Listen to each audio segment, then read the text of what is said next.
ইউক্রেনের যুদ্ধ শুরুর পর রাশিয়ার বিভিন্ন পণ্যের উপর পশ্চিমা দেশগুলো নিষেধাজ্ঞা আরোপ করে, যে কারণে এশিয়ার দেশগুলোয় অপরিশোধিত জ্বালানি তেল ও কয়লা সহ অন্যান্য পণ্যের রপ্তানি বাড়ায় রাশিয়া।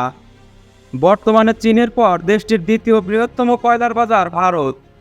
তবে চলতি বছরের মার্চ থেকে মে পর্যন্ত রাশিয়া থেকে ভারতে সব ধরনের কয়লা আমদানি গত বছরের একই সময়ের তুলনায় কমেছে। তাপীয় কয়লার আমদানি কমে যাওয়া সব ধরনের কয়লা আমদানি কমার পেছনে ভূমিকা রেখেছে। মূলত এ সময় বিশ্বব্যাপী তাপীয় কয়লার দাম নিম্নমুখী থাকলেও রপ্তানিতে মূল্য ছাড় দেয়নি Russia. Compact VAT system development, দ্রব্যমূল্য হ্রাস ও ভবিষ্যৎ ভ্যাট দায়মুক্ত থাকার মূলমন্ত্র। ভ্যাট দায়মুক্ত থেকে লাভজনক ব্যবসা পরিচালনার বিশ্বস্ত সহযোগী দ্য রিয়েল কনসালটেশন। স্বচ্ছ ভ্যাট আইনে দক্ষ ন্যায্য ভ্যাট প্রদানে। এ কারণে দেশটি থেকে আমদানি কমিয়েছে ভারত। সম্প্রতি এক প্রতিবেদনে এসব তথ্য জানিয়েছে কোল কনসালটেন্সি ফার্ম বিগমিন্ট।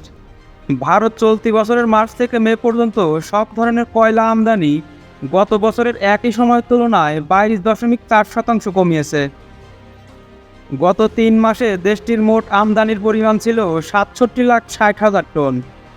তাপীয় কয়লা সাধারণত বিদ্যুৎ উৎপাদনে ব্যবহার হয়। বিগমিন জানায়, গত 3 মাসে রাশিয়া থেকে ভারতের এ ধরনের কয়লা আমদানি গত বছরের একই সময়ের তুলনায় 67% কমেছে। তবে এ সময় দেশটির কোকিং কয়লা, অ্যান্থ্রাসাইট ও পালভারাইজড কোল ইনজেকশন কয়লার মতো ইস্পাত তৈরির জন্য ব্যবহৃত অন্যান্য কয়লা আমদানি বেড়েছে।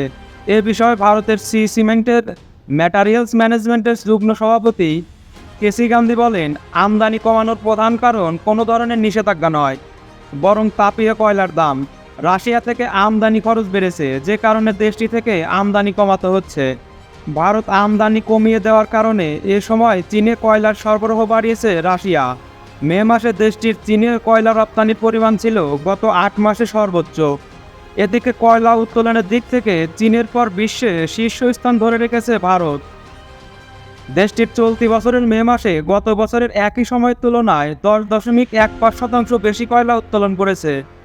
এ সময় ভারত মোট 8,39,10,000 টন কয়লা উত্তোলন করেছে।